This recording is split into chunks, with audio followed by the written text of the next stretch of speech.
ఒక కీలకమైన ప్రచారం ఇస్తా ఉన్నాం. సో పార్లమెంట్ ఎన్నికలు ముగిసిన 6 నెలల కంటే నుంచి రాష్ట్రంలో కాంగ్రెస్ ప్రభుత్వం ఉండదు.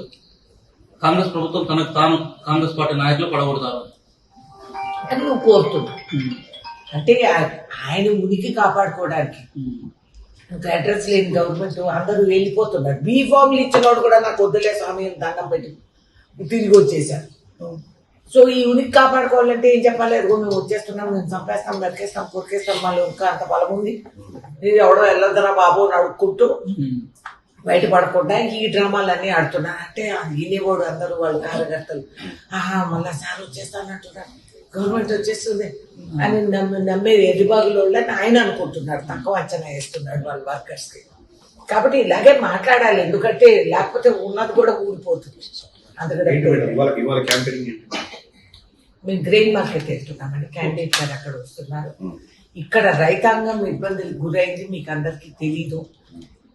రేట్ అడిగినందుకు వేడి లేసి 5 ఎకరాల లోపు వాడిని నానా వేధించి వాళ్ళని హింసించి ఇక్కడ మాకు చేసిన non sense and new sense రైతాంగానికి మీకు తెలీదు.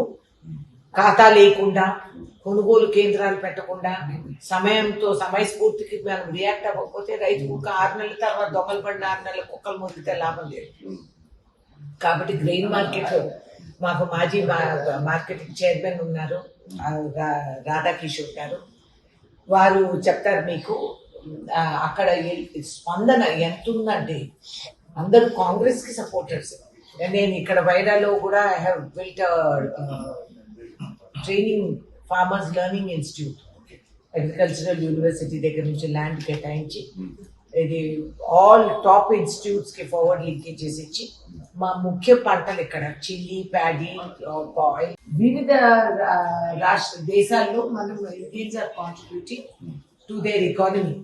తెలివితేటలు మా ఖమ్మం జిల్లాలో గవర్నమెంట్ స్కూల్లో చదువుకున్న పిల్లలు ఐఐటి ఖరగ్పూర్ స్కాలర్షిప్స్ సంపాదించుకుంటారు. పనికి ఉపాధి హామీలో పనిచేసిన వాళ్ళకి అడ్మిషన్స్ దొరికాయి.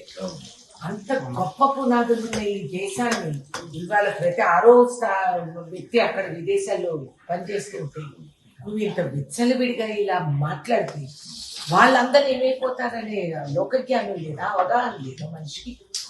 You don't understand foreign policy, India bilaterals ఏమిటనేది అవగాహన ఉందా మనిషికి?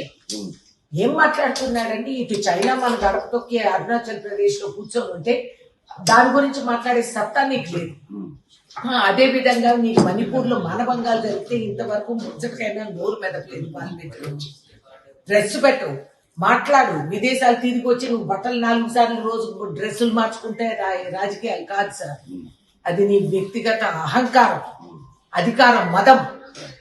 కాబట్టి ఈ విధంగా మీరు ప్రవర్తించే వాళ్ళు, మీరు ఒక ప్రజాస్వామ్యాన్ని కాపాడే విధానాలు మీకు అర్థమవుతున్నాయా అని నేను సవాల్ చేస్తున్నా. ఇప్పటిదాకా జరిగినంత ట్రైలర్ మాత్రమే, అదే భయం. కరెక్టే. ఇప్పుడు అందుకే ఎంతో అవసరం ఇవాళ రోజు బీజేపీని అరికట్టి ఈ మత సామరస్యం ఏదైతే మన ప్రధాని గారు చూపిస్తున్నారు దీన్ని తొలగించాల్సిన అవసరం ఎంతైనా. చదువుకున్న వారైతే, నిజంగానే స్కూల్కి వెళ్ళి నేర్చుకున్న వారైతే ఈ విధంగా మాట్లాడారు. ఒక రకంగా నరేంద్ర మోడీ గారు కాంగ్రెస్ పార్టీ థ్యాంక్స్ చెప్పాలి. ఎందుకంటే లౌకిక శక్తులన్నీ ఏకీకరణ చేసినట్టు కనిపిస్తా ఉంది. వాళ్ళ లెఫ్ట్ పార్టీలు కూడా అనివార్యంగా కాంగ్రెస్ పార్టీ వైపు నిలబడి నరేంద్ర మోడీని తేల్చుకునేటువంటి పరిస్థితి నరేంద్ర మోడీ వ్యాఖ్యల ద్వారా వచ్చింది. ఆఫ్ కోర్స్ బీజేపీ ఎక్కడ మిగిలిందండి? There is no more BJP.